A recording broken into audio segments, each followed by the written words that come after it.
ನಮಸ್ಕಾರ ಸ್ನೇಹಿತರೆ, ನಾನು ನಿಮ್ಮ ಶಾಂತಿನಗರ್ ಸಿಎನ್ ನಿಯರ್ 24x7 ಕನ್ನಡಿಗ. ಪ್ರತಿಯೊಬ್ಬರು ಗೊತ್ತಿದೆ ಏನಪ್ಪ ತಿರ್ಗಾ ಇವತ್ತು ಲೈವ್ ಬಂದಿರೋದು ಉದಾಹರಣೆ ಉದ್ದೇಶ ಅಂದರೆ ಪ್ರತಿಯೊಬ್ಬರು ಗೊತ್ತಿದೆ. ಯಾಕಂದರೆ ಲೈವ್ ಮಾಡಿ ನಾವು ಚಾಲಕರಿಗಿರಲಿ ಎಲ್ಲರಿಗಿರಲಿ ಮಾಹಿತಿ ಕೊಟ್ಟು ಸಾಕಾಗ್ಬಿಟ್ಟಿದೆ. ನಮ್ಮ ಕರ್ನಾಟಕ ಸರ್ಕಾರ ಇರಲಿ, ನರೇಂದ್ರ ಮೋದಿ ವಿಚಾರ ಇರಲಿ, ಪೊಲೀಸ್ ಇಲಾಖೆ ವಿಚಾರ ಇರಲಿ, ಪ್ರತಿಯೊಬ್ಬರ ಬಗ್ಗೆ ಪ್ರತಿಯೊಂದು ಕಡೆಯಿಂದ ಧ್ವನಿ ಎತ್ತುತ್ತಾ ಇದ್ದೀವಿ. ಪ್ರತಿಯೊಂದು ಕಡೆಯಿಂದ ಧ್ವನಿ ಎತ್ತಿ ಬೈಕ್ ಟ್ಯಾಕ್ಸಿ ವಿಚಾರ ಇರಲಿ, ಯಾವುದೇ ಇರಲಿ, ಪ್ರತಿಯೊಂದಕ್ಕೆ ಧ್ವನಿ ಎತ್ತಿ ಪ್ರತಿಯೊಂದು ಕಡೆಯಿಂದ ಮಾಡಿದ್ದೀವಿ. ಈಗ ನಾನು ಹೇಳೋದು ಮೇನ್ ಪಾಯಿಂಟು ಎರಡು. ಈ ಥರನೇ ಬಾನೋತ್ಸಡಿಯಲ್ಲಿ ಒಂದು ಆಟೋ ಚಾಲಕರಿಗೆ ಹಗಲು ದರೋಡೆ ಅಂದರೆ ಮಚ್ಚು ತೊಗೊಂಡು ಆಟೋ ಹೊಡೆಯಕ್ಕೆ ಹೋಗಿದ್ರು. ಆ ಪೊಲೀಸ್ ಸ್ಟೇಷನ್ಗೆ ಹೋಗ್ಬಿಟ್ಟು ಮಾತಾಡಿ ಅಲ್ಲೊಂದು ಎನ್ಸರು ಕೇಸು ಎಲ್ಲ ಮಾಡಿದ್ದೀವಿ. ಈಗ ನೋಡ್ರೆ ಒಂದು ಹೊಸ ನ್ಯೂಸ್ ಬಂದಿರೋದು, ಇನ್ನೊಬ್ಬನಿಗೆ ಚಾಲಕನಿಗೆ ಕೋಲ್ ತೊಗೊಂಡು ಇಬ್ಬರು ಅತ್ಯಾಚಾರ ಮಾಡಿ ಹೊಡೆದು ಕಿವಿ ಮುಖ ಎಲ್ಲ ಮಾಡಿದ್ದಾರೆ ಡ್ರೈವರ್ಗೆ. ಇದು ಪ್ರತಿಯೊಂದು ಕಡೆ ಡ್ರೈವರ್ಗಳ ಮೇಲೆ ಈ ಥರ ನಡೀತಾರೆ. ಚಾಲಕರ ಮೇಲೆ ಅಲ್ಲೇ ಅವರು ಯಾಕೆ ಪ್ರತ್ಯಕ್ಷ ಸಾಕ್ಷಿಯಾಗಿ ರೌಡಿಗಳಿಗೆ ಯಾಕೆ ನಮ್ಮ ಕಾನೂನು ಪ್ರಕಾರ, ಕಾನೂನಿನ ನಿಯಮದಲ್ಲಿ, ಕಾನೂನು ಚೌಕಟ್ಟಿನಲ್ಲಿ ಪೊಲೀಸ್ ಇಲಾಖೆಗೆ ಗೊತ್ತಾಗ್ತಾ ಇಲ್ವಾ? ರೋಡಲ್ಲಿ ನೋಡ್ರೆ ಕ್ರೈಮ್ ಅವರು ಇರ್ತಾರೆ, CCP ಅವರು ಇರ್ತಾರೆ, ಪೊಲೀಸ್ ಇಲಾಖೆಯವರು ಇರ್ತಾರೆ, ಪ್ರತಿಯೊಂದು ಕಡೆ ತಿರುಗ್ತಾರೆ.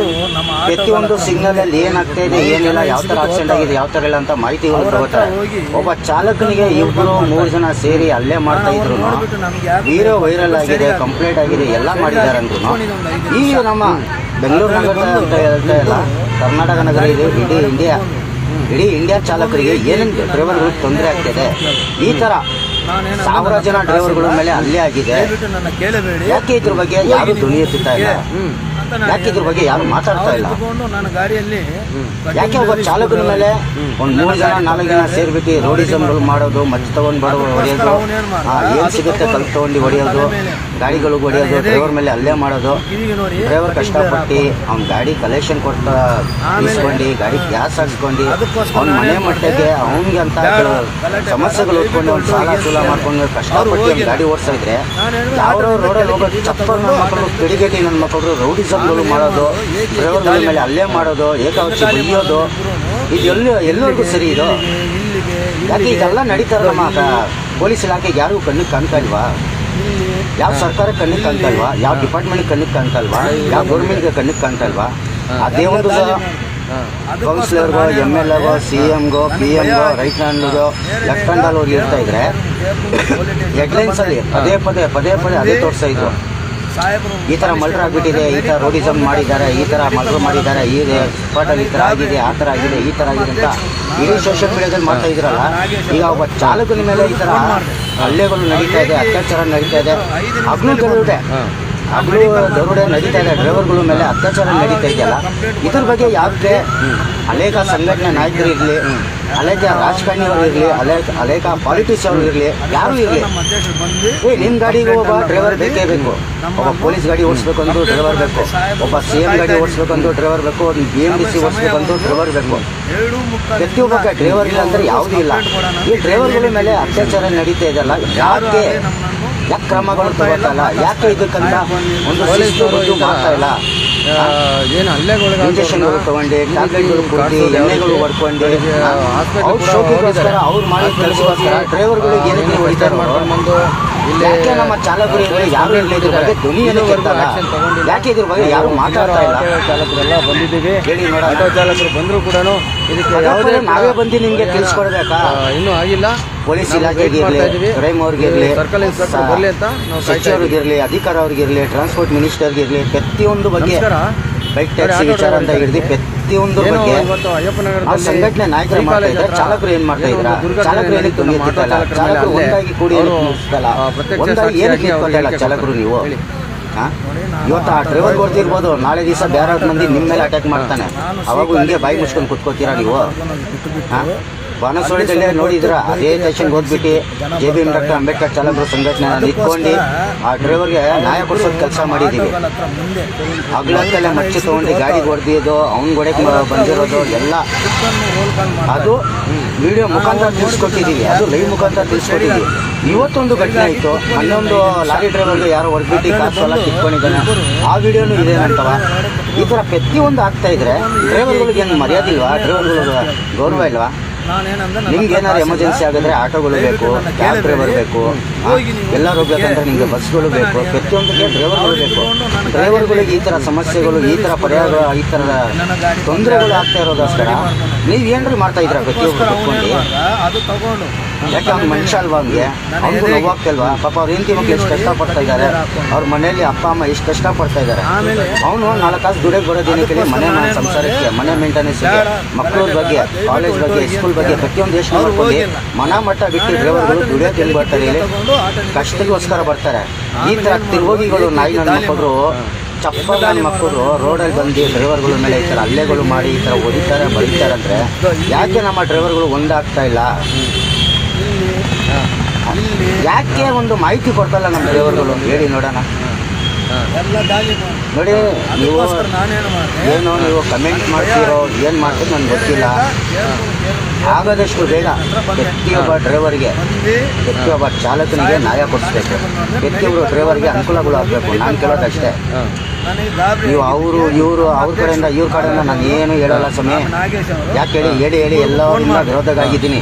ಯಾವ ದೊಣ್ಣೆ ನಾಯಕನು, ಯಾವ ಪ್ರಭಾವಿ ಯಾವನು ನಿಂತ್ಕೊಳ್ತಾ ಇಲ್ಲ ಇಲ್ಲಿ.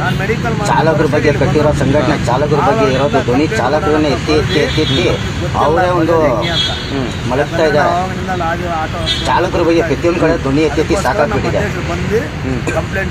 ಯಾಕಂದ್ರೆ ಒಬ್ಬನಿಗೆ ತೊಂದರೆ ಆಗಿದ್ರೆ ಒಂದು 10 ಜನ ನಿಂತ್ಕೊಂಡು ಅವ್ನಿಗೆ ಏನು ಪರಿಹಾರ ಮಾಡ್ಕೊಳ್ಳೋಣ, ನಿಂತ್ಕೊಳ್ಳೋಣ ಅವನ ಬಗ್ಗೆ ಅಂತ ಯಾವ ಡ್ರೈವರ್ ಯೋಚನೆ ಮಾಡ್ತಾ ಇಲ್ಲ. ಇವತ್ತು ಆ ಡ್ರೈವರ್ಗಾಗಿದೆ, ನಾಳೆ ದಿವಸ ನಿಮಗೂ ಆಗ್ಬೋದು, ನಾಳೆ ದಿವಸ ನನಗೂ ಆಗ್ಬೋದು. ಅರ್ಥ ಮಾಡ್ಕೊಳ್ಳಿ. ಪ್ರತಿಯೊಬ್ಬ ಡ್ರೈವರ್ಗೆ ಹೇಳ್ತಾ ಇರೋದು, ಕ್ಯಾಬ್ ಡ್ರೈವರ್ ಇರಲಿ, ಆಟೋ ಡ್ರೈವರ್ ಇರಲಿ, ಗೂಡ್ಸ್ ಗಾಡಿ ಇರಲಿ, ಲಾರಿ ಇರಲಿ, ಈ ರೀತಿ ಕಾಡ್ಸೋದು ಯಾವ ರೀತಿ? ಹಾಸ್ಪಿಟ್ಲ್ ಕೂಡ ಹೋಗಿದ್ದಾರೆ. ಮಾತಾಡ್ತಾರೆ ಡ್ರೈವರ್ ಬಗ್ಗೆ. ಏನು ಫಸ್ಟ್ ಏಡ್ ಮಾಡ್ಕೊಂಡು ರಾಜಕಾರಣಿಯವರು ಬರ್ತಾರೆ, 5 ವರ್ಷ ಒಂದ್ಸತಿ ಕುತ್ಕೋತಾರೆ, 5 ವರ್ಷ ಆಗಿದ್ಮೇಲೆ ಇದು ಹೋಗ್ತಾ ಇರ್ತಾನೆ. ಅವನಿಗೆ ಚೇರ್ಗೋಸ್ಕರ ಏನೇನೋ ತಗೊಂಡ್ ಬಂದಿರ್ತಾನೆ. ಅವನ ಬಗ್ಗೆ, ಇವನ ಬಗ್ಗೆ, ಅದ್ರ ಬಗ್ಗೆ, ಇದ್ರ ಬಗ್ಗೆ ನಾವು ಕೆಲಸ ಮಾಡ್ತಾರೆ ಇಲ್ಲಿ.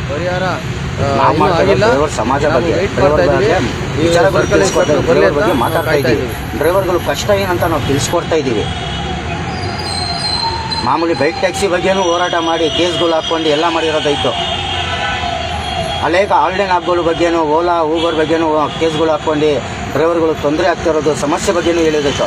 ಎಲ್ಲ ಆಗಿದ್ಮೇಲೆ ಈಗ ಡ್ರೈವರ್ ಮೇಲೆ ಹಲ್ಲೆ ಆಗ್ತಾ ಇದೆ, ಡ್ರೈವರ್ ಮೇಲೆ ಹೊಡಿತಾ ಇದ್ದಾರೆ, ಡ್ರೈವರ್ಗಳು ಮೊಬೈಲ್ ಕಿತ್ಕೊಳ್ತಾ ಇದ್ದಾರೆ, ಗಾಡಿ ಮೇಲೆ ಗ್ಲಾಸ್ ಹೊಡೆದಾಗ್ತಾ ಇದ್ದಾರೆ, ಡ್ರೈವರ್ಗೆ ಹೆಂಗೆ ಬೇಕು ಹಂಗೆ ಹೊಡಿತಾ ಇದ್ದಾರೆ. ಇದಕ್ಕೆಲ್ಲ ನೀವು ಡ್ರೈವರ್ಗಳು ಆಗಿಬಿಟ್ಟು ನೀವು ಧ್ವನಿ ಎತ್ತಿಲ್ಲ ಅಂದರೆ ಮತ್ತೆ ಏನು ಮಾಡ್ತೀರಾ? ನೋಡಿ, ಒಬ್ಬ ಡ್ರೈವರು ಮನೆ ಮಟ್ಟ ಬಿಟ್ಟು ಬರ್ತಾನೆ ಅಂದರೆ ಅವ್ನ ಕಷ್ಟಕ್ಕೆ ಅವನು 4 ಕಾಸು ದುಡಿಯೋಕ್ಕೆ ಬರ್ತಾನೆ. ಆ ಟೈಮಲ್ಲಿ ಅವ್ನಿಗೆ ಆ ಥರ ತೊಂದರೆ ಆಗಿದ್ರೆ, ಈ ಥರ ಸಮಸ್ಯೆ ಆಗಿದ್ರೆ ಅದಕ್ಕೆ ಯಾವ ಥರ ಒಂದು ಮಾಡಬೇಕು, ಯಾವ ಥರ ಇಲ್ಲ, ಪ್ರತಿಯೊಬ್ಬರು ಅರ್ಥ ಮಾಡ್ಕೊಳ್ಳಿ. ಏನಕ್ಕೆ ಹೇಳ್ತಾ ಇದ್ದೀನಿ ನೋಡಿ, ನಾನು ಒಬ್ಬ ಆಟೋ ಡ್ರೈವರೇ ನೋಡಿ, ಡಿಸ್ಪ್ಲೇ ಎಲ್ಲ ಇಟ್ಕೊಂಡು ಇಲ್ಲಿ ರೋಡಲ್ಲಿ ಕುತ್ಕೊಂಡು ನಾನು ಮಾತಾಡ್ತಾ ಇದ್ದೀನಿ. ರೋಡಲ್ಲಿ ಕುತ್ಕೊಂಡು ಮಾತಾಡ್ತಾ ಇದ್ದೀನಿ. ಯಾಕೆ ಹೇಳಿ? ಡ್ರೈವರ್ ಕಷ್ಟ ಡ್ರೈವರ್ಗೆ ಗೊತ್ತು ರೀ. ಡ್ರೈವರ್ ಕಷ್ಟ ಡ್ರೈವರ್ಗೆ ಗೊತ್ತು. ಅವ್ನ ಮನೆ ಸಂಸಾರಕ್ಕೆ, ಅವ್ನ ಕಷ್ಟಕ್ಕೆ ಅವನಿಗೆ ಗೊತ್ತಾಗುತ್ತೆ. ಈ ಥರ 1000 ಜನ ಇರಲಿ ಡ್ರೈವರ್ಗಳು, ಆ ಡ್ರೈವರ್ಗಳ ಮೇಲೆ ಹಲ್ಲೆ ಆಗ್ತಾಯಿದ್ರೆ ಧ್ವನಿ ಎತ್ತಿತ್ತಾ ಇಲ್ವಲ್ಲ ನೀವು ಡ್ರೈವರ್ಗಳು? ನಮ್ಮ ಪೊಲೀಸ್ ಇಲಾಖೆನೂ ಅದ್ರ ಬಗ್ಗೆ ಏನು ಅಂತ ತೋರಿಸ್ತಾ ಇಲ್ಲ, ಯಾರು ಏನಂತ ಅದ್ರ ಬಗ್ಗೆ ಮಾತಾಡ್ತಾ ಇಲ್ಲ. ಹೋಗ್ತೀವಿ ಸ್ಟೇಷನಲ್ಲಿ ಕಂಪ್ಲೇಂಟ್ ಕೊಡ್ತೀವಿ, ಕಂಪ್ಲೇಂಟ್ ತಗೋತಾರೆ, ಮಾಡ್ತಾರೆ ಅಷ್ಟೇ. ಅವತ್ತು ಒಂದು ಹೊಸೂರು ರೋಡಿಂದ ನೀರಿನ ಗಾಡಿಯವನ ಬಗ್ಗೆನೂ ವಿಡಿಯೋ ಮಾಡಿದೆ. ಅದು ವಿಡಿಯೋ ಇದರಲ್ಲೇ ಬಿಟ್ಟಿದ್ದೀನಿ. ಅವತ್ತು ಆ ಅಪ್ಪ ಏನು ಮಾಡ್ದ, ಅವತ್ತು ನೈಟ್ ಬಂದಿಲ್ಲ, ಏನೂ ಮಾಡಿಲ್ಲ. ಮಾರನೇ ದಿವಸ FIR ಆಗಿದ್ಮೇಲೆ ಅವನು ಬಂದ ಬಗ್ಗದ. ಈ ಥರ ಪ್ರತಿಯೊಂದಕ್ಕೆ ನಿಂತ್ಕೊಳ್ಳಿ, ಧೈರ್ಯ ಅಂತ ನಿಂತ್ಕೊಳ್ಳಿ. ಸುಮ್ಮನೆ ನೋಡಿ, ನಾವು ಏನೋ ಸಂಘಟನೆಯಲ್ಲಿ ಇದ್ದೀವಿ, ಸುಮ್ಮನೆ ಹೆಸರಿಗಿದ್ದೀವಿ, ID ಕಾರ್ಡ್ ಮಾಡಿಸ್ಕೊಂಡಿದ್ದೀವಿ, ನಮ್ಮಕ್ಕೆ ಏನಾರು ಆಗಿದ್ರೆ ಸಮಸ್ಯೆಗೆ ನಾವು ಹೆಲ್ಪ್ ಕೇಳೋಣ, ಸಹಾಯ ಮಾಡೋಣ ಅಂತಿಲ್ಲ. ನೀವು ರೋಡಿಗೆ ಬರೋದು ದುಡಿಯೋಕ್ಕೋಸ್ಕರ, ದುಡಿಮೆ ಮಾಡೋಕ್ಕೋಸ್ಕರ ಬರ್ತೀರಾ. ನಿಮಗೂ ಹೆಂಡತಿ ಮಕ್ಕಳು ಕುಟುಂಬ ಅಂತ ಇದೆ, ನಮಗೂ ಹೆಂಡತಿ ಮಕ್ಕಳು ಕುಟುಂಬ ಅಂತ ಇದೆ. ಒಬ್ಬ ಡ್ರೈವರ್ ಹಿಂದೆ ಒಂದು 10 ಜನ ಡ್ರೈವರ್ಗಳು ನಿಂತ್ಕೊಂಡ್ರೆ ಆಪೋಸಿಟ್ ಅವ್ರು ಎಂಥವ್ರು ಇದ್ರೂ ನಾವು ಬಗ್ಗಿಸ್ಬೋದು. ಅವನು MLAನೇ ಇರಲಿ, CM ಇರಲಿ, ಪೊಲೀಸ್ ಅವನೇ ಇರಲಿ, ಯಾವನಾದರೂ ಇರಲಿ, ಕಾನೂನು ಪ್ರಕಾರ ಹೋಗಿದ್ರೆ ಅವ್ರಿಗೂ ನಾವು ಬಗ್ಗಿಸ್ಬೋದು. ಯಾಕಂದರೆ ತಪ್ಪು ಮಾಡ್ತಾ ಇರೋದು ಅವರು. ನಾವು ಯಾವ್ದು ತಪ್ಪು ಮಾಡಿಲ್ಲ, ಯಾರು ತಲೆ ಹೊಡೆದಾಕಿಲ್ಲ, ಯಾರು ದರೋಡೆ ಮಾಡ್ತಾಯಿಲ್ಲ, ಯಾವನಿಗೇನು ಮೋಸ ಮಾಡ್ತಾಯಿಲ್ಲ. ನಾವು ಪ್ರತಿಯೊಬ್ಬರು ಅರ್ಥ ಮಾಡ್ಕೊಳ್ಳಿ ಏನಕ್ಕೆ ಹೇಳ್ತಾ ಇದ್ದೀನಿ ಅಂತ. ನಾವು ಎಷ್ಟು ಭಯ ಪಡ್ತೀವಿ ಅಷ್ಟು ನಮಗೆ ತುಳಿಯೋದು ಕೆಲಸ ಮಾಡ್ತಾರೆ, ಅಷ್ಟು ನಮಗೆ ದಬಾಯಿಕೋದು ಕೆಲಸ ಮಾಡ್ತಾರೆ, ಅಷ್ಟು ನಮಗೆ ತುಳಿತಾರೆ. ಪ್ರತಿಯೊಬ್ಬರು ಚಾಲಕರು ಹೇಳೋದು, ಈ ಡ್ರೈವರ್ ಸಮಾಜಕ್ಕೆ, ಡ್ರೈವರ್ ವರ್ಗಕ್ಕೆ, ಡ್ರೈವರ್ ಹೆಸರಿಗೆ, ಡ್ರೈವರ್ಗಳಿಗೆ ಏನೇನು ಅವಮಾನಗಳು ಆಗ್ತಿದೆ ಯೋಚನೆ ಮಾಡಿ, ಡ್ರೈವರ್ಗಳು ಏನೇನು ಕಷ್ಟಗಳು ಆಗ್ತಿದೆ ಅಂತ ಯೋಚನೆ ಮಾಡಿ. ಈ ಥರ ವೀಡಿಯೋಗಳು ಡ್ರೈವರ್ ಮೇಲೆ ಹಲ್ಲೆ ಮಾಡಿರೋದು, ಡ್ರೈವರ್ಗಳ ಮೇಲೆ ಹೊಡೆದಾಟ ಮಾಡಿರೋದು, ಡ್ರೈವರ್ಗಳಿಗೆ ಹೊಡೆದು ಬಾಯಿಂದ ಕಿವಿ ಕಟ್ ಮಾಡಿರೋದು, ಗಾಡಿ ಗ್ಲಾಸ್ಗಳು ಹೊಡೆದಾಕಿರೋ, ಡ್ರೈವರ್ ತಾವು ಮೊಬೈಲ್ಗಳು ಕಿತ್ಕೊಂಡಿರೋದು ಸಿಕ್ಕಾಪಟ್ಟೆ ನಿಮಗೆ ಸೋಷಿಯಲ್ ಮೀಡಿಯಾದಲ್ಲೇ ಸಿಗುತ್ತೆ. ವೀಡಿಯೋಗಳು, ಪ್ರೂಫ್ಗಳು, ಎವಿಡೆನ್ಸ್ಗಳು. ಪ್ರತಿಯೊಬ್ಬರು ಒಂದು ಡ್ರೈವರ್ಗಳು ಬಿಸಿ ಮುಟ್ಸೋದು ಕೆಲಸ ಮಾಡಿ. ರಾಜಕಾರಣಿ ಇದ್ದರೆ ಅವನ ಮನೆಗೆ ಅವನು ನಮಗಲ್ಲ, ನಮ್ಮ ಅಪ್ಪನ ಗಾಡಿ ನಾವು ದುಡಿತೀವಿ, ನಾವು ನಮ್ಮ ಅಪ್ಪನ ಗಾಡಿ ತೊಗೊಂಡು ನಾವು ಇದ್ದೀವಿ, ನಾವು ನಮ್ಮ ಕಾಸಲ್ಲಿ ನಾವು ಬೆಳೀತಾ ಇರೋದು. ಯಾರಪ್ಪನ ದುಡ್ಡಲ್ಲಿ ಬೆಳೀತಲ್ಲ, ನಮ್ಮಪ್ಪ ನಮ್ಗೆ ಹುಟ್ಟಿಸಿದ್ದಾನೆ. ಚಾಲೆಂಜಾಗಿ ಬದುಕ್ರಿ ಪ್ರತಿಯೊಬ್ಬರು. ಒಬ್ಬ ಡ್ರೈವರ್ಗೆ ಈ ಥರ ಹೊಡಿತಾ ಇದ್ದಾನೆ ಅಂದ್ರೂ ಅದಕ್ಕೆ ಯಾರೂ ಒಂದು ಧ್ವನಿ ಎತ್ತವ್ರು ಇಲ್ವಲ್ಲ ನೀವು ನಾಯಕರು, ಚಾಲಕರು.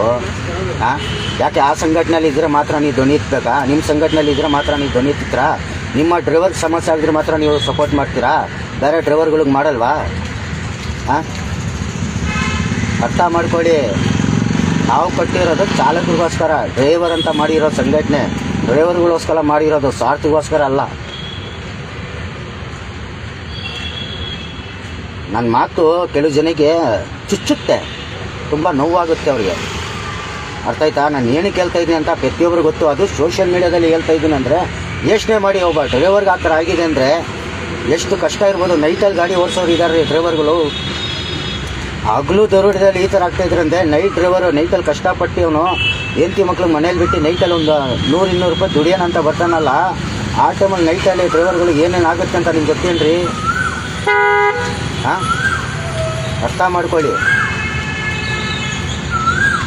ಇದೇ ವಿಡಿಯೋದಲ್ಲಿ ಯಾರ್ಯಾರು ಕಮೆಂಟ್ ಹಾಕ್ತೀರಾ, ಎಲ್ಲರಿಗೂ ಈ ವಿಡಿಯೋ ಶೇರ್ ಆಗುತ್ತೆ, ಯಾರ್ಯಾರು ಕಳಿಸ್ಕೊಡ್ತೀರಾ ಅಂತ ಈ ವಿಡಿಯೋದಲ್ಲಿ ಎಲ್ಲರೂ ಗೊತ್ತಾಗುತ್ತೆ. ಯಾವ ಥರ ಕಮೆಂಟ್ ಹಾಕ್ತೀರಾ ನೀವು, ಡ್ರೈವರ್ಗಳ ಬಗ್ಗೆ ಇರಲಿ, ರಾಜಕಾರಣಿಯವ್ರ ಬಗ್ಗೆ ಇರಲಿ, ಬೈಕ್ ಟ್ಯಾಕ್ಸಿ ವಿಚಾರ ಇರಲಿ, ಏನೋ ಪ್ರತಿಯೊಬ್ಬರ ಬಗ್ಗೆ ನಾನು ಹೇಳ್ತಾ ಇರೋದು, ಒಬ್ಬನ ಬಗ್ಗೆ ಎಲ್ಲ ನಾನು ಮಾತಾಡ್ತಾ ಇರೋದು. ಅದೇ ಒಬ್ಬ CMಗೆ, MLAಗೆ, ಕೌನ್ಸಿಲರ್ಗೆ, ಒಬ್ಬ ಪೊಲೀಸ್ ಇಲಾಖೆಗೆ, ಒಬ್ಬ ಪಾಲಿಟಿಷಿಯನ್ಗೆ ಆಗ್ತಾಯಿದ್ರೆ ಇಡೀ ಬೆಂಗಳೂರಲ್ಲಿ ವೀಡಿಯೋಗಳು ವೈರಲ್ ಆಗ್ತಾಯಿತ್ತು. ಈ ಥರ ಹೊಡೆದಿದ್ದಾರೆ, ಈ ಥರ ಹಲ್ಲೆ ಮಾಡಿದ್ದಾರೆ, ಈ ಥರ ಮಾಡಿದ್ದಾರೆ, ಆ ಥರ ಮಾಡಿದ್ದಾರೆ ಅಂತ. ಅದೇ ಒಬ್ಬ ಚಾಲಕನ ಮೇಲೆ ಆಗಿದ್ರೆ, ಒಬ್ಬ ಡ್ರೈವರ್ ಮೇಲೆ ಆಗಿದ್ರೆ ಯಾವ ನನ್ನ ಮಗನೂ ಧ್ವನಿ ಎತ್ತಿತ್ತಲ್ಲ ಅದ್ರ ಬಗ್ಗೆ ಯಾವನೂ ಹೇಳ್ತಾ ಇಲ್ಲ. ಇಲ್ಲಿವರೆಗೂ ಮುಗಿಸ್ತೀನಿ. ಜೈ ಹಿಂದ್, ಜೈ ಭೀಮ್. ನನ್ನ ಹೆಸರು ಶಾಂತಿನಗರ್ ಸೈಯದ್ ನಿಯರ್ 24/7 ಜೈ ಭೀಮ್ ಡಾಕ್ಟರ್ ಅಂಬೇಡ್ಕರ್ ಚಾಲಕರು ಸಂಘಟನೆಯಿಂದ ಶಾಂತಿನಗರ್ ಸೈಯದ್ ಅಂತ. ಜೈ ಹಿಂದ್.